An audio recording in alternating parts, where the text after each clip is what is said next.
a Deus. Você trouxe a sua Bíblia? Amém. Nós vamos hoje, antes de você abrir, nós vamos hoje começar uma nova série que vai ser baseada na carta aos Gálatas. Uma carta que possui 6 capítulos, que nós vamos expor ela pelo espaço aproximadamente de 10 domingos. Então nós vamos terminar Gálatas no final de outubro, iniciando hoje. E o título dessa série será Viva uma Fé Pura. Viva uma Fé Pura. E o título do sermão dessa noite será Liberdade de uma Fé Pura. Eu gostaria que você pudesse abrir comigo em Gálatas capítulo de número 1, o versículo de número 1. Vamos ler até o versículo de número 5. Gálatas capítulo de número 1, versículo de número 1 a 5. Glória a Deus.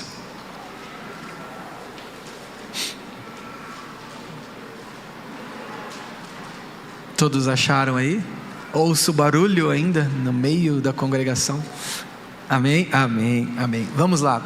O texto diz assim: Paulo apóstolo, não da parte dos homens, nem por homem algum, mas por Jesus Cristo e por Deus Pai, que o ressuscitou dentre os mortos.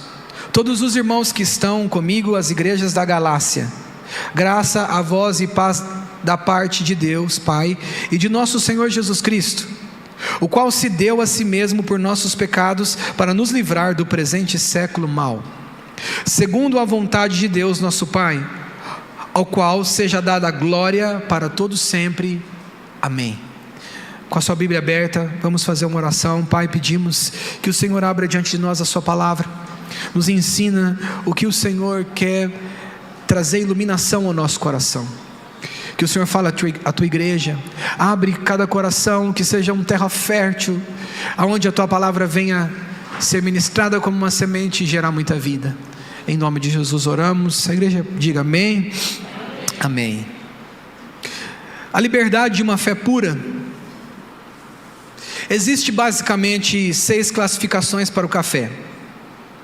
Essa classificação é baseada na qualidade e defeitos físicos do café, entre aspas, tipos, e também em uma avaliação sensorial, que vem a ser a qualidade da bebida, do café, tão apreciado por nós brasileiros. E a classificação, essas 6 classificações, ela está exatamente assim: extraordinário, especial, gourmet, superior, tradicional e extra forte. Certamente o café extraordinário e especial dificilmente você vai encontrar em um mercado. Pelo nível de qualidade, o número 90 você dificilmente vai encontrar. Há 3 anos atrás eu descobri a pureza do café, quando eu deixei de tomar café com açúcar, tomando café sem açúcar. E ao começar a tomar café sem açúcar, você experimenta de fato a pureza do café. Aqui eu não estou fazendo apologia para aqueles que tomam café com açúcar, mas eu estou chamando a tua atenção de algo natural, que quando nós encontramos a pureza dele, nós vamos descobrindo um universo gigantesco. E aí, quanto mais você experimenta um café gourmet, um café especial ou um extraordinário, você vai experimentando as notas do café. Quando você coloca açúcar até mesmo num café extraordinário ou especial, você perde a pureza dele. Tomar um café tradicional extra forte sem açúcar é besteira, é prejudicar o seu paladar e pedir açúcar para o seu café. Mas quando você toma um especial, um gourmet, você aprecia a pureza do café. Nós fomos chamados a uma fé pura, a uma fé que possui promessas diante de Deus, mas essa fé, ela precisa ser pura. A liberdade em Cristo de uma fé pura é esta fé que Deus apresentou para nós. O texto que nós acabamos de ler de Gálatas, ele foi escrito aproximadamente 48, 49 depois de Cristo. Paulo, ao escrever às igrejas da Galácia, não era apenas uma igreja, eram várias igrejas na Galácia, hoje atualmente a região da Turquia. Essas igrejas estavam sofrendo uma certa inquietação. Qual? Hoje o cristianismo é a maior religião do mundo. Porém, no primeiro século, quando a igreja estava se formando, o cristianismo não era uma religião oficial, não era uma religião reconhecida. A religião da época, da onde a palavra de Deus, da onde Cristo foi revelado, era o judaísmo. Então essa transição, ou essa experiência do judaísmo para o cristianismo, ou melhor dizendo, como tratar essa diferença entre judaísmo e cristianismo, começou-se a gerar conflitos na igreja.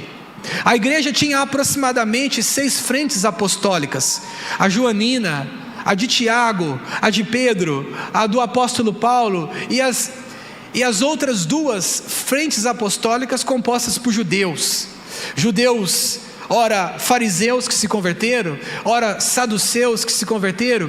Porém, o que acontecia? Esses judeus, ao se converter, eles olhavam para o judaísmo e pensavam assim: nós cremos em Cristo, Ele é o Messias, Ele é o Filho de Deus, Ele morreu pelos nossos pecados, porém temos que deixar de comer porco. Jesus é o Filho de Deus, morreu por nós, mas nós temos que guardar o sábado literalmente. Nós temos que usar o talite, nós temos que usar o quipá, nós temos que fazer as práticas judaicas, nós temos que celebrar as festas, as 2 novas, os sábados. E isso começou a trazer uma inquietação: se o seu filho nascer com o 8º dia, você tem que ir lá cortar o prepúcio do órgão sexual dele e circuncidar ele. Se você não fizer isso, você não será salvo. Então essa era a inquietação que havia na igreja da Galácia. Paulo, quando toma conhecimento disso, ele começa a escrever a carta aos Gálatas, e ele começa a escrever perplexo, irritado, a ponto dele dizer no versículo 6, ele diz assim: maravilho-me. Esta palavra no grego ele vai estar dizendo assim: eu estou perplexo, eu estou extasiado com a maneira como vocês trataram a mensagem, a fé pura de Jesus Cristo, e começaram a acrescentar um monte de coisa. Aí ele vai dizer no decorrer da carta, ele vai dizer assim: vocês começaram no Espírito, vocês começaram livres, e agora vocês estão entrando debaixo de jugo. Vocês eram livres para crer no Senhor Jesus, e agora vocês começaram a trazer problemas, trazendo práticas religiosas que não levam a lugar algum. Paulo, no decorrer da carta, vai dizer que ele apontou o dedo para Pedro, irmãos, por conta desse problema, porque Pedro estava sentado com os gentios. Imagina a cena: Pedro sentado com os gentios, nós vamos chegar lá nas próximas ministrações. Pedro está sentado comendo com os gentios, o que era impuro para os judeus. Sentar com o gentio, um judeu não senta com um brasileiro para comer, porque é considerado impuro, a não ser se você tiver aliança com ele. Pedro sentado na mesa, comendo. Quando chegaram os irmãos da parte do apóstolo Tiago, Pedro olha os judeus chegando, ele disfarçadamente se levanta. Imagina, Paulo olha para ele e diz: Pedro, irmãos, Pedro que caminhou nas águas, estava com Jesus no Monte da Transfiguração, o homem tinha autoridade para pregar o Evangelho, conviveu com Jesus por 3 anos e meio. Paulo olha para ele e fala assim: como que você faz isso? Na frente de todo mundo, está escrito em Gálatas. Como é que você faz isso? Você, sendo judeu, vive como judeu com gentios, mas sendo judeu, vive como gentil entre os gentios, mas agora quando chega judeu, você quer ser judeu? O texto diz que Paulo disse assim, que ele resistiu ele na cara. Esse resistiu na cara, Paulo foi direto a Pedro por conta dessa questão, porque eles ficavam, esses irmãos, nós temos dúvida da salvação deles, porque eles creem em Cristo, mas não circuncidaram. Eles creem em Cristo, mas eles não praticam as práticas judaicas. Paulo está escrevendo aos Gálatas, e ele não faz uma saudação calorosa como em outras cartas. Ele já começa falando: eu sou o apóstolo Paulo, não da parte dos homens, mas da parte de Deus. Ele está dizendo: o que eu vou falar agora é de um homem que teve uma experiência com a chamada com Deus. Em outras palavras, atualizado 2025, vocês me respeitam, porque o que eu vou falar agora é alguém que ouviu e recebeu de Jesus. E Paulo começa a fazer isso entre os Gálatas, e ele vai dizer o seguinte: o evangelho, ele é puro, ele não precisa acrescentar mais nada. O evangelho, a fé em Jesus é pura, não precisa acrescentar mais nada. E o que é o evangelho? O evangelho é a boa notícia. A palavra evangelho significa boa notícia. O evangelho é a boa notícia que Deus, por meio da obra do seu Filho, está redimindo para si, juntamente com um povo que ele redimiu. Ele está trabalhando uma redenção para o tempo vindouro, e está fazendo isso como um retorno àquilo que ele criou originalmente. Então nós estamos diante de uma boa notícia de que Deus está restaurando todas as coisas. Isso é o evangelho. E o evangelho é puro na sua fé, porém eles começaram a acrescentar todas essas coisas, e Paulo vai dizer: quando vocês acrescentam Cristo mais alguma coisa, é outro evangelho. Se é outro evangelho, Paulo diz assim: é maldito, anátema. A palavra anátema é maldito. Ele está dizendo: é maldito esse evangelho que vocês estão pregando, porque é outro. Essa pregação é maldita. Olha a autoridade do apóstolo Paulo. É maldita porque não é a pureza da pregação em Cristo Jesus. O que era liberdade para os irmãos da Galácia se tornou uma inquietação.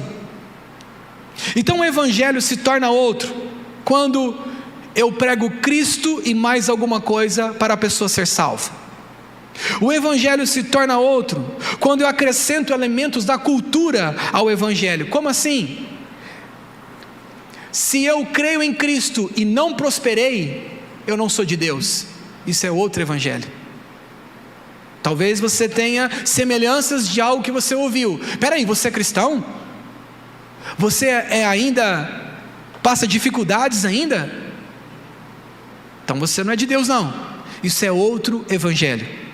O outro evangelho que está se pregando, que é acrescentar elementos da cultura no evangelho, é quando alguém está dizendo que se você não prosperar, e há aqueles quem diga, se você não enriquecer, Deus não te abençoou. Como se o enriquecimento fosse para todos, como se a prosperidade abundante fosse uma promessa para todos. Não. A providência, o suprimento da necessidade, isso é para todos. O enriquecimento é propósito de Deus, e também muito trabalho. Então eles estavam acrescentando ao evangelho também coisas que fazia com que ele se tornava outro. Então o evangelho se torna outro quando eu crio tensão entre elementos do evangelho, lei e graça, e coloco elas em conflito. A lei e a graça não estão em conflito. Quando existe o conflito, é outro evangelho que está sendo pregado.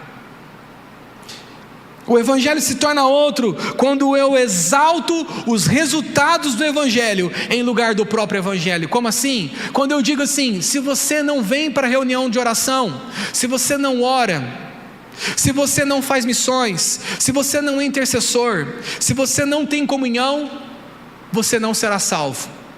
Isso é um outro evangelho. Quando eu diminuo o evangelho e coloco ele dentro de uma ideologia sociopolítica, eu estou pregando um outro evangelho. Ou seja, se nós não conquistarmos a cidade, se a cidade não for do Senhor Jesus, não somos uma igreja que está avançando em missões. Isso é um outro evangelho. Porque Deus não nos prometeu cidade. Ele nos prometeu uma cidade, sim, mas que ela está descendo do céu, não que está aqui. Então o outro evangelho, ele se torna outro quando nós colocamos o evangelho ao serviço dos interesses humanos. Quando homens tomam o evangelho e começam a boa notícia de Deus e começam a fazer dela para o seu próprio interesse. Então Paulo está perplexo com isso, porque ele está vendo a pureza da igreja se perdendo. E ele vai dizer para eles: volta à fé pura do evangelho, porque a pureza da igreja está ligada ao quanto essa igreja guarda a boa notícia de Deus, que é o seu evangelho. E aqui eu quero apresentar alguns pontos dentro desse texto, algumas aplicações para que a gente possa entender o que é a liberdade de uma fé pura. Volte para o texto comigo, capítulo de número 1, versículo de número 1. O texto diz assim: Paulo, o apóstolo, você pode dizer comigo, não da parte dos homens, nem por homem algum, mas por Jesus Cristo. Em outras palavras, o que Paulo está dizendo? Ele está dizendo assim: não foi homem nenhum que me chamou, não foi homem nenhum que me instituiu, não foi homem nenhum que confiou a minha mensagem, mas foi o próprio Senhor Jesus. Então a pureza da fé é Deus enviando homens, a pureza da fé é Deus vocacionando esses homens, a pureza da fé é Deus evidenciando que chamou esses homens. Em João capítulo de número 1, versículo de número 6 diz assim: houve um homem enviado por Deus cujo nome era João. Então, homens enviados por Deus é a pureza da nossa fé. Nós acreditamos que Deus enviou homens. Nós devemos acreditar que Deus enviou homens, porque o texto diz que João Batista disse assim, em João capítulo de número 1, versículo 33, ele diz: eu não o conhecia, referindo-se ao Senhor Jesus, eu não conhecia, sendo ele o Messias, não ele como um primo, mas eu não o conhecia, mas o que me mandou a batizar, ou seja, aquele que me enviou para batizar, ele me disse. João ouviu isso no deserto, foi comissionado por Deus no deserto. Deus também chama um homem chamado Davi. Em 1 Samuel 16:1, o texto vai dizer que ele chegou a Samuel e disse assim: enche um chifre de azeite, vem, enviar-te-ei a Jessé o belemita, porque dentre os seus filhos, o Senhor diz, tenho me provido de um rei. Deus diz assim, eu chamei um homem para que ele possa ser rei no meu nome. O que isso significa dentro da pureza da nossa fé? Deixa eu te dizer uma coisa: a sua experiência com a chamada de Deus importa. A sua experiência com a realidade de que Deus te chamou importa. Se você nessa noite está com dúvida de que Deus te chamou, deixa eu te dizer uma coisa: o fato de você estar aqui exatamente agora, 7h15 dessa noite, o fato de você estar aqui, você pode assinalar um X, Deus me chamou. Porque você está numa casa de oração, aonde a palavra de Deus está sendo ministrada. Então, se há dúvida no seu coração sobre se Deus te chamou ou não, me permita ser uma voz de Deus para o seu coração e dizer: sim, o Senhor te chamou, e te chamou pelo nome antes do ventre da sua mãe, para revelar o seu filho através da sua própria vida. Então a convicção, a pureza da nossa fé está em você e eu acreditarmos que Deus nos chamou. Quando eu estava próximo de me desligar do cartório, eu fiquei, após avisar a minha patroa que eu ia me desligar, para ficar 100% na igreja, ela conversou comigo várias vezes, e dentro dessas conversas nós chegamos a um acordo que eu viesse a trabalhar de terça a quinta-feira, das 9 às 4 horas da tarde. Foi muito bom, né? Estava a igreja nos seus primeiros anos e trabalhando muito, e conseguia conciliar o meu trabalho com a igreja. A igreja foi crescendo, isso ficou por 2 anos, trabalhando nesse período, e eu chegava nela e falava: Thalita, eu vou precisar me desligar do cartório. E ela falava: não, Carlos, pensa bem no que você vai fazer. Eu falei: não é uma escolha, Thalita, não é uma escolha. E nós sentamos algumas vezes, às vezes ela me chamava lá, e ela falava: ô Carlos, mas você tem certeza disso?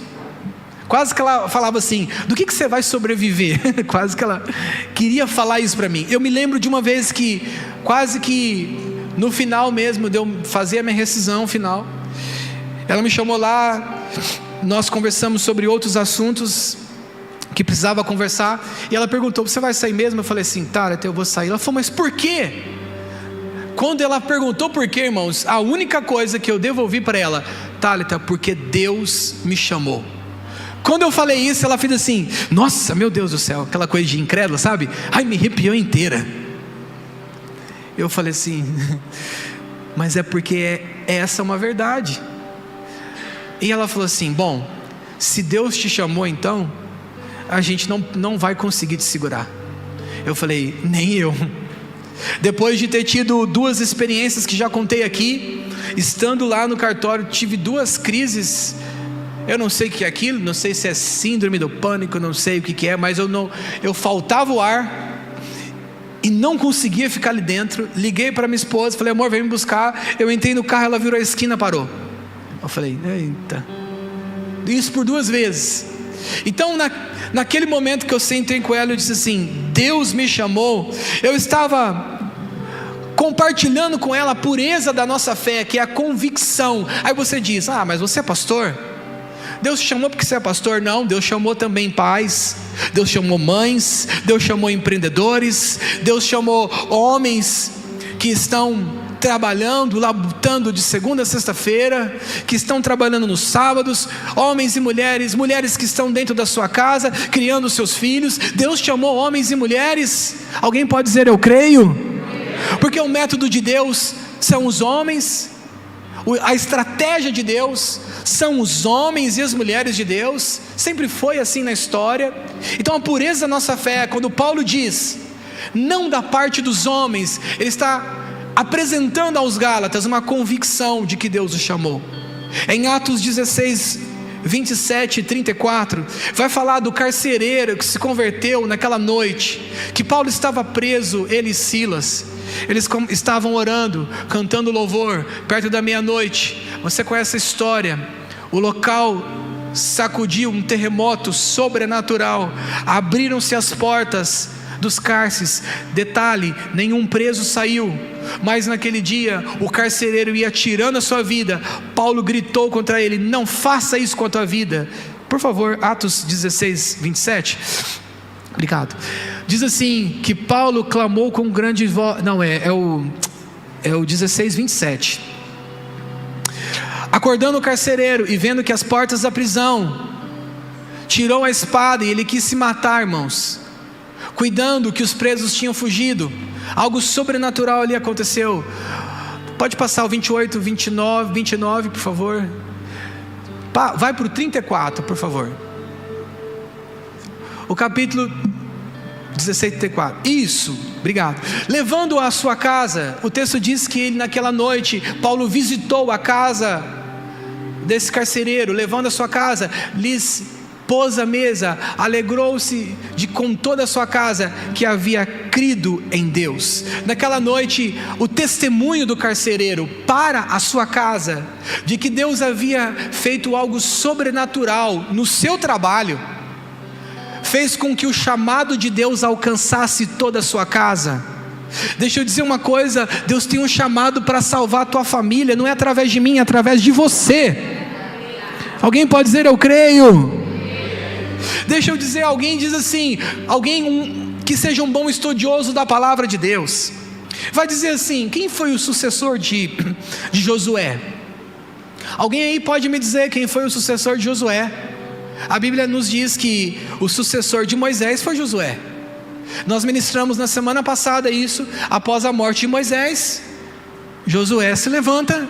Josué havia sido treinado por Moisés por um período de 40 anos. Que treinamento foi esse? Porém nós não temos sucessor para Josué. Aqueles que vão criticar a vida de Josué vão dizer assim: cadê o sucessor dele? Ah, meus irmãos, mas aí sabe o que a gente encontra? Eu preciso até visitar esse texto, não me lembro de cabeça, me veio agora aqui, Josué capítulo de número 24, se eu não me engano, é um dos últimos capítulos de Josué. Josué, ele vai dizer assim: eu e minha casa serviremos ao Senhor. Se puder achar aí, por favor. E quando Josué, na nossa ótica, na nossa leitura rápida, a gente vai pensar que ele estava desprovido de sucessor. Mas o que acontece? Josué concentrou toda a sua sucessão dentro da sua casa. Josué não concentrou a sua sucessão fora. Ele não concentrou em levantar um homem fora. Ele não concentrou a exercer o seu chamado fora. Josué, no fim do seu ministério, ele diz assim: então Josué disse a todo o povo: assim diz o Senhor, Deus de Israel. Não é esse texto, é o texto que vai dizer, é o 15, né? 15.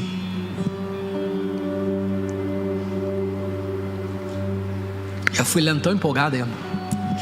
Porém, se parece mal aos vossos olhos servir ao Senhor, eu escolhi hoje a quem sirvais. Se aos deuses a quem serviram vossos pais, que estavam além do rio, ou aos deuses dos amorreus, em cuja terra habitais, aí ele vai dizer a máxima que nós conhecemos: porém, eu e minha casa serviremos ao Senhor. Aqui estão os sucessores de Josué.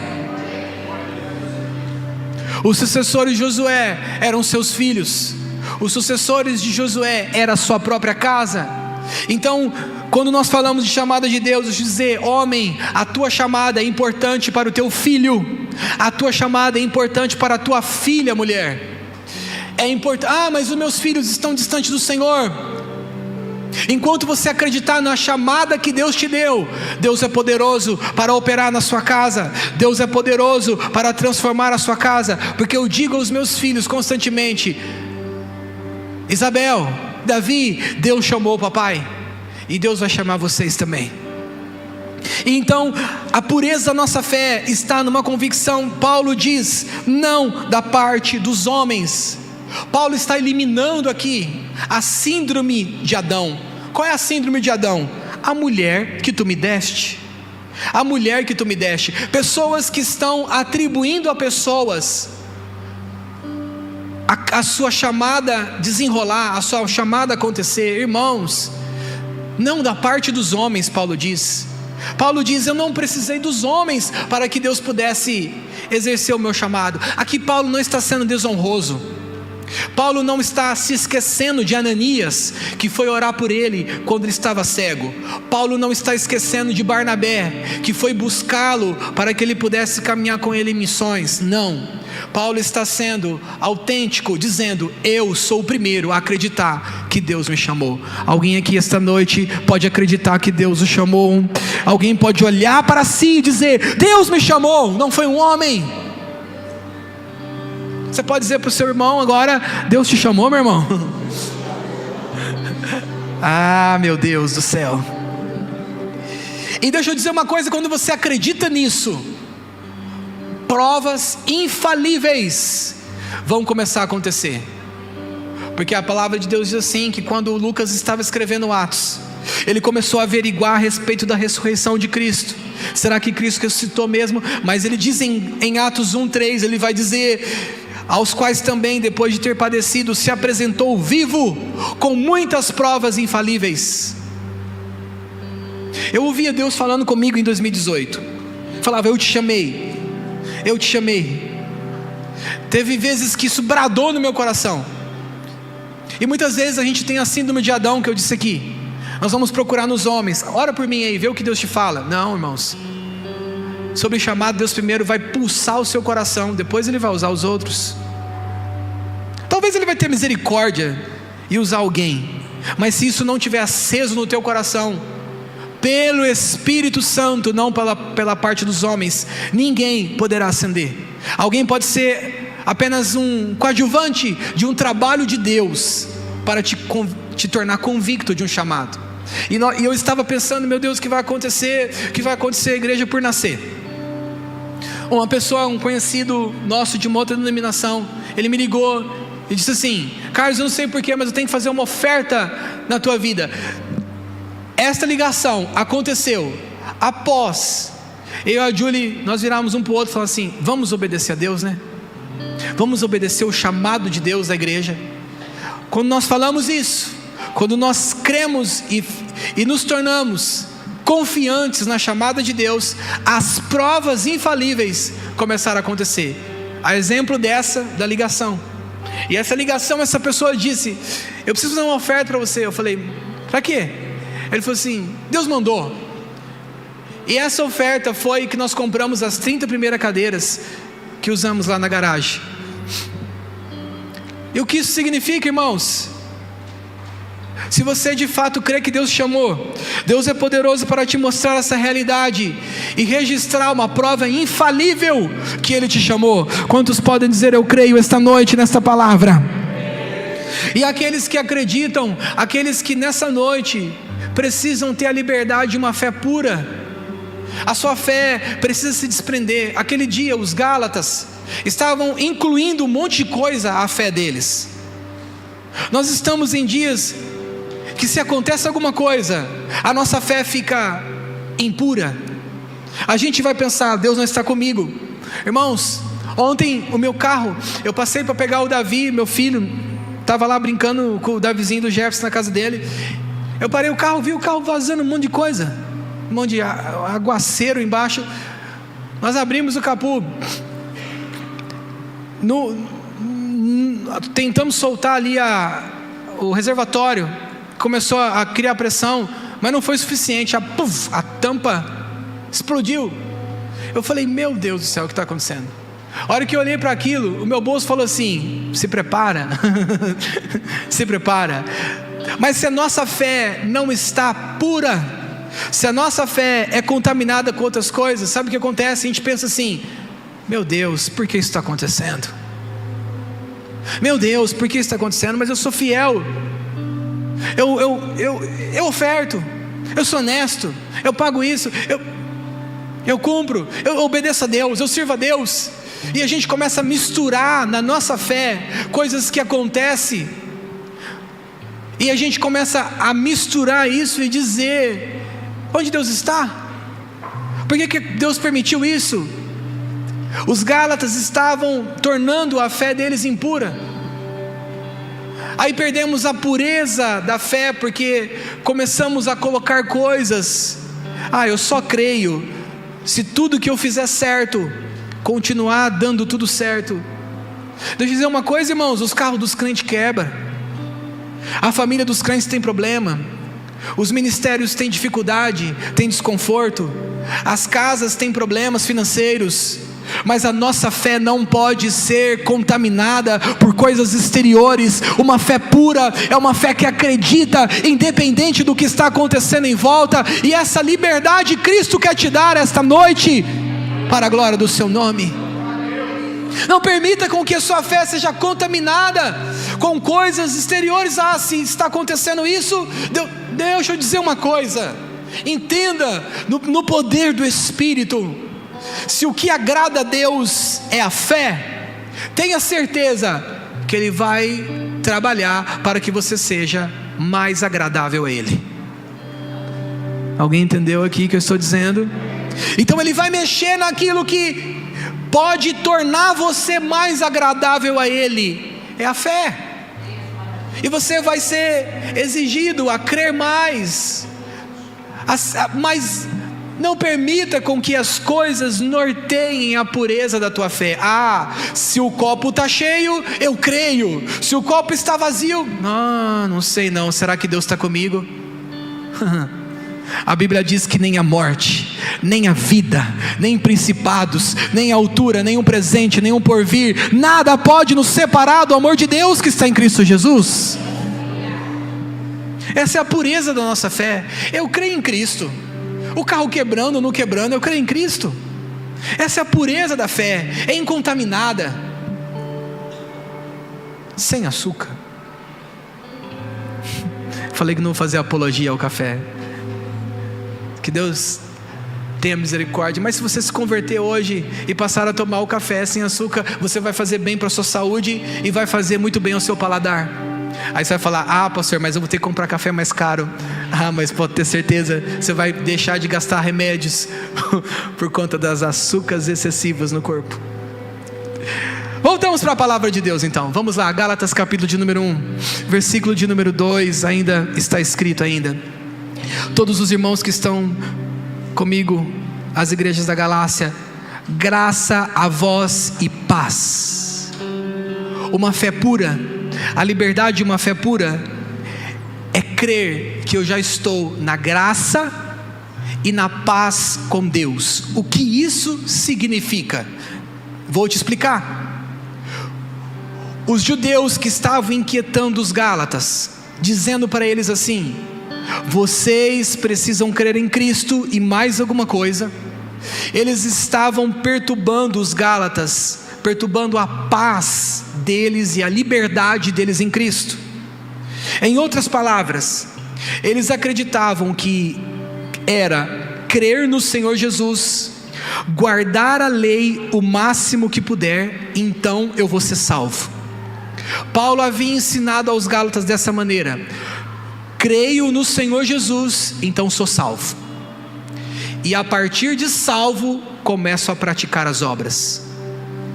Porém, aqueles que estavam: eu creio no Senhor Jesus e guardo a lei o máximo que puder, aí eu sou salvo.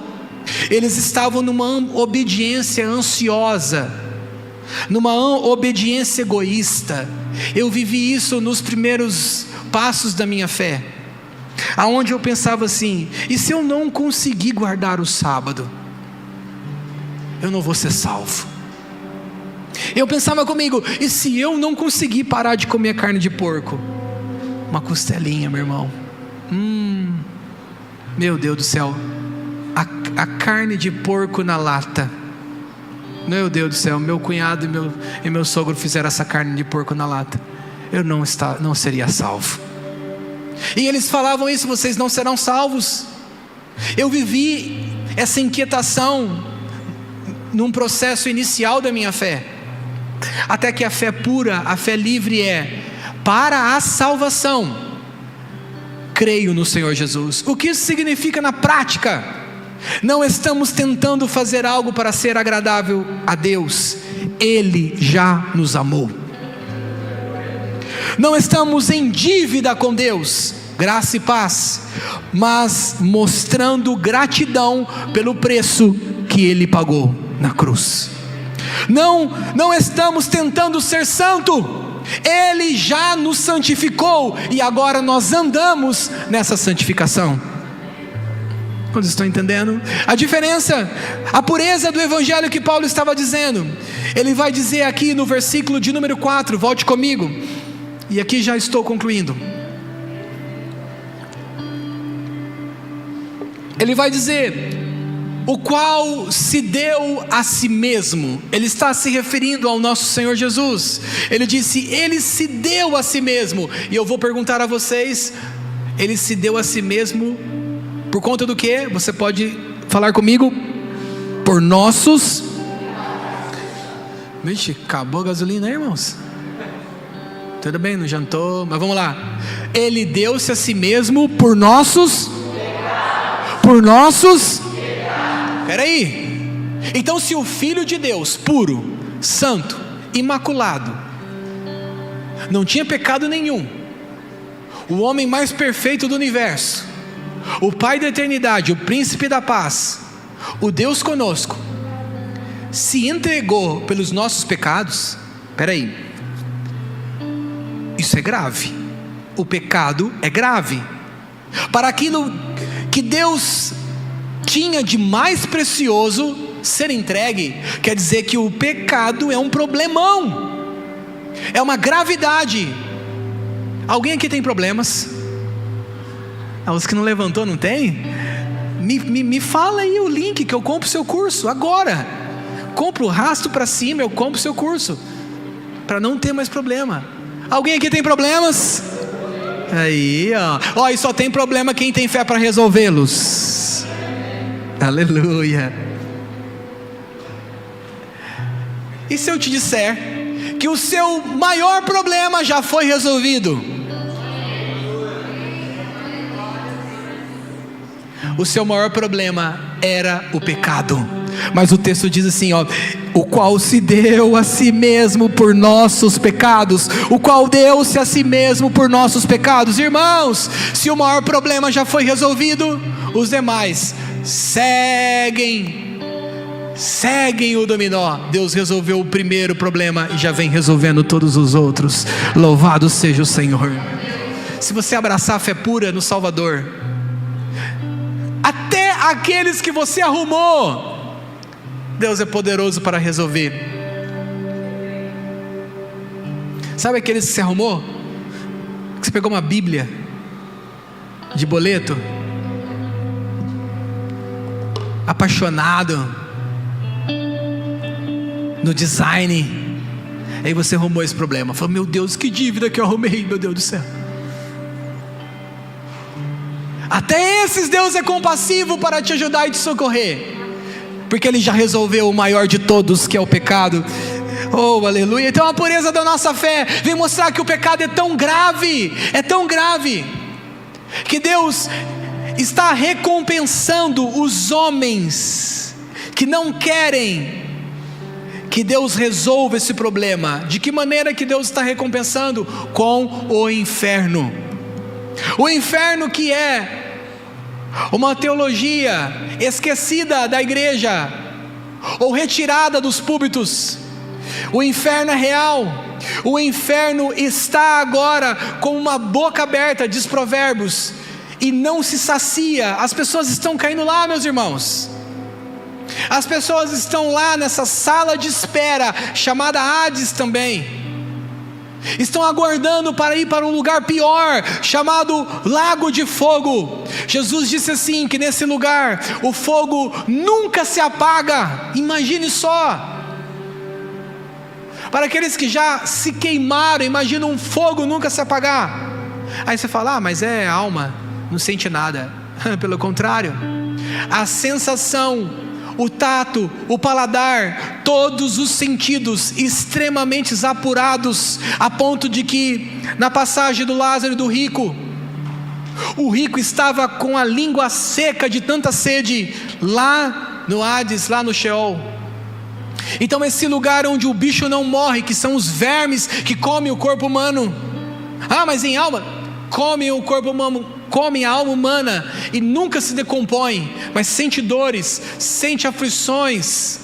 Este lugar é a recompensa. A gente pensa: Deus manda para o inferno. Esses dias um pregador conhecido, herege, ele disse: Deus é tão amoroso, como que Ele mandaria pessoas para o inferno, para um lugar de fogo? Ai, fofinho. A justiça de Deus é simplesmente essa: você rejeita o Filho, você rejeita o melhor que eu dei para resolver os seus pecados. Então, pois bem, eu vou te dar uma recompensa. O inferno não é um castigo, é uma recompensa. Tome o que você quer. Porque Jesus disse assim, que Deus não fez o inferno para o diabo, para o homem, mas para o diabo e seus anjos. A gravidade do nosso pecado custou a vida do Filho de Deus. A pureza da nossa fé está que Deus deu de si mesmo. Olha só, guarda isso no seu coração. Faça esse cálculo lógico comigo. Se Deus deu de si mesmo, existe alguma coisa melhor do que o Senhor? Alguém pode dizer aqui? Você acha alguma coisa melhor que o Senhor? Não? Não existe nada melhor? Então, se Ele deu do melhor, será que a gente vai conseguir dar alguma coisa melhor para Deus? Também não. Essa é a lógica. A pureza da nossa fé é simples, é exatamente essa: não existe nada que nós venhamos fazer que muda o amor de Deus ao nosso respeito. Nada. Porque Ele já deu o melhor. O texto diz ainda, volte comigo e assim estou concluindo, diz que no versículo 4, qual deu-se a si mesmo por nossos pecados, para nos livrar do presente século mau. Duas coisas que a morte de Cristo resolveu para nós, foi os nossos pecados. Essa é a liberdade da nossa fé. Nós estamos em liberdade, porque o maior problema foi resolvido, mas um outro problema foi resolvido. Você pode ler comigo? Para nos livrar do presente século mau. Então Ele nos livrou dos nossos pecados e nos livrou do presente século mau. O século mau é hedonista, o século presente é incrédulo, o século presente existe falta de amor, o século presente é miserável intelectualmente, é miserável no conhecimento de Deus. O século presente é pessoas se voltando contra as outras, por interesses pessoais, egoístas, é pessoas soberbas, irreconciliáveis, desobedientes a pais e mães, como diz a palavra, infiéis nos contratos, imorais sexualmente. Esse é o presente século mau. Sabe que a palavra diz aqui, que nós lemos, a nossa fé pura e a nossa liberdade é que Cristo nos tirou deste barco chamado presente século mau. E deixa eu dizer uma coisa: se o barco desse mundo está afundando, e todos concordam comigo que está, você não está mais nele. Alguém pode dar glória a Deus por isso? Você não está mais nele. Nós não estamos mais nele. Nós não estamos mais nesse barco. E aí a boa notícia que nós temos do Evangelho é que Ele já nos livrou. Já aconteceu o melhor de Deus na nossa vida. O que há de acontecer agora? A expansão disso, o aumento disso. E aqui eu termino com isso: a pureza da nossa fé está em dar glória a Deus por tudo isso. Então por que nós vamos fazer boas obras para ser salvos? Não, é gratidão, é a expansão do que Deus fez em nós. Essa liberdade de uma fé pura é que nós cremos em Cristo basicamente, e tudo Deus já fez por nós. Isso é o Evangelho. É desconfortante alguém ter feito tanta coisa por nós. Eu não sei você, mas eu sou assim. Quando alguém começa a fazer muita coisa para mim, quando alguém começa a fazer muita coisa, deixa que eu faço, deixa que eu busco, você começa a ficar desconfortável, porque você fala assim: não, eu vou estar devendo muita coisa para essa pessoa, ou se não, meu irmão, vou te dar muito trabalho, deixa que eu faço. Mas a palavra de Deus vai dizer que Ele já nos deu tudo que diz respeito à vida e piedade. Ele já nos deu, e não adianta nós pensarmos que vamos fazer alguma coisa. O que nos cabe agora com as obras? Ter obras de gratidão, ter obras de louvor, ter obras de adoração em quem já recebeu tudo diante de Deus. E esta é a mensagem de uma fé pura. Louvado seja o Senhor. Uma fé classificada como pura é aquela que traz liberdade em Cristo e dá glória a Deus. E nessa noite eu quero orar por vocês. Eu quero orar pela sua fé. Como que está a sua fé? Pastor, eu sofro com muitas coisas, porque eu vivo acreditando que eu tenho que fazer alguma coisa para uma aceitação diante de Deus. Eu vivo sofrendo com coisas que eu não consigo fazer. Cristo quer te dar liberdade para uma fé pura, porque aqueles que crê farão. Não é fazemos antes do crer, é eu creio, por isso eu faço. Eu creio, por isso eu vivo. Eu crio, por isso eu vivo. E aí nós experimentamos uma liberdade. E se eu não quiser fazer nada? Se você creu, a salvação permanece. Se eu já parar de ler a Bíblia até o resto da minha vida, você vai sofrer um esfriamento, mas a salvação pela fé em Cristo Jesus, ela é pura e simples. Aqueles que crêem são salvos. Talvez nessa noite existem pessoas que colocaram tanto empecilhos à fé e se tornaram presos e distanciaram da fé pura em Jesus Cristo. E a fé pura no Salvador é o que faz todas as coisas. Pessoas que talvez estão aqui, que não conseguem ver o agir do Espírito, porque vivem se cobrando de coisas que não conseguiram fazer. A boa notícia que eu tenho para você é: apenas creia na pessoa de Jesus, confie na pessoa de Jesus, e coisas ainda que você não conseguiu fazer, esta fé simples e livre poderá operar grandes coisas na sua vida. Gostaria que você pudesse ficar de pé para orarmos.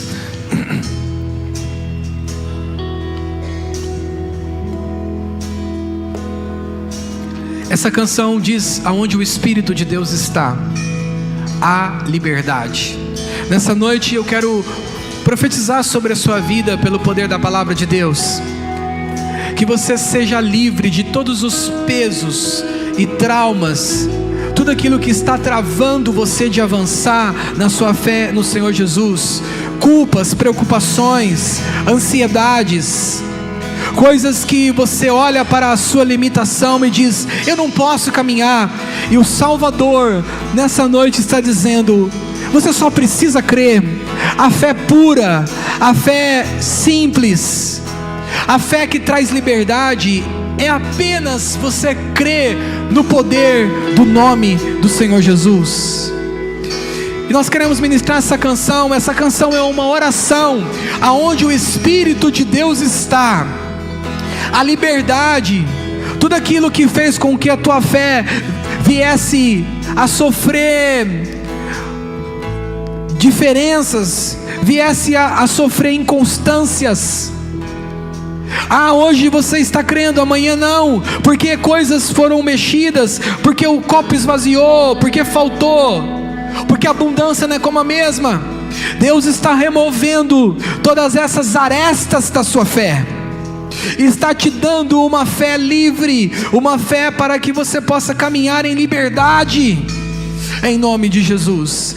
Aonde o Espírito de Deus está, e Ele está aqui essa noite, há liberdade. Louvado seja o Senhor. Aleluia. Onde o Espírito de Deus está, eu sou livre. Vamos fazer dessa canção uma oração. Onde o Espírito de Deus está, eu sou livre.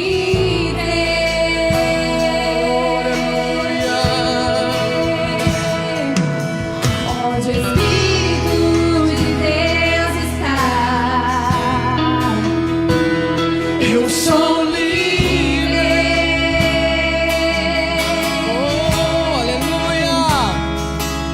Onde o Espírito de Deus está, eu sou livre.